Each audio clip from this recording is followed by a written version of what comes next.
Moving to heavyweights, where I think the coin toss is going to get a lot of work this weekend with a lot of guys that are so good defensively, they're also so good offensively. It's not a boring, big, slovenly group of heavyweights, for lack of a better term. These guys are athletic. They've been wrestling freestyle and Greco for a long time. I mean, you can toss the coin a lot of these. Zach Ray, the top seed, took his first loss of the year last week at the EIWAs against Ryan Flores.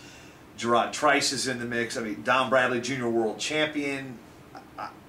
Third most unsure weight class I'm picking. I've still got the one over the two, so I'm not being too imaginative, but you can see this going so many different ways. Yeah, I'm with you there.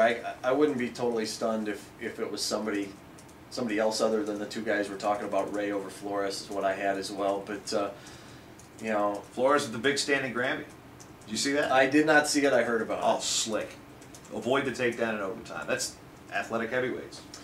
Yeah, there are a few guys that are like that. I mean, a guy like you know, Don Bradley is accomplished. You know, a guy like Bugenhagen that he's gonna possibly run into. Really quick guy. Yeah. I mean, Bugenhagen impressed me at Big Tens.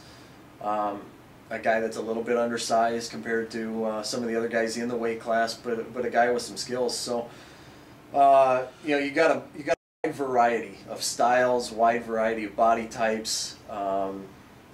It's going to be fascinating to see how it plays out. Yeah, one guy that's real dangerous in the draw, DJ Russo from Rutgers. Obviously, Scott Goodale's done great things out there in New Brunswick, New Jersey, and Russo, one of their top guns, has a win over Bradley this year.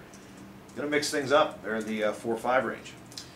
Yeah, that certainly is one that, if it gets to this point, is one I'm going to be interested in. Exactly. I mean, every one of these matches, I mean, even the 2 seed, Gerard Trice, he draws Josh Wine from VMI right off the bat. And those that don't know much about Wine, he's a 2-sport athlete. He went to VMI to play both sports.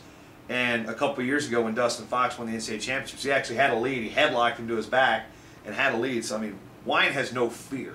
Of course, neither does Gerard Trice. So that might be the best first-round matchup I think I'm looking at in terms of not necessarily an upset potential, but the possibility of some craziness, because they both like to throw people around.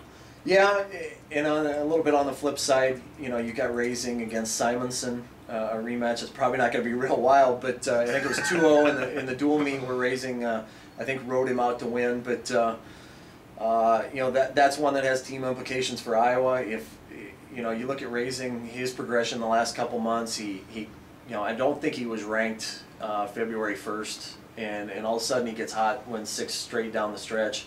Up until that point, his best win was Brantley.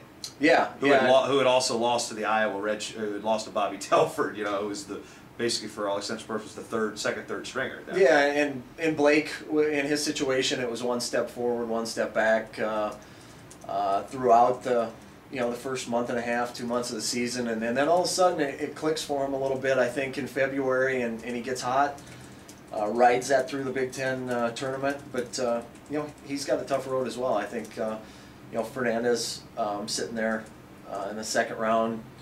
If he gets through that, he's got Trice.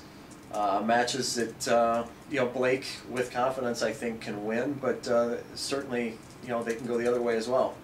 And that's how heavyweight shakes up. 2011 NCAA Division I Championships from Philadelphia. We'll see you there.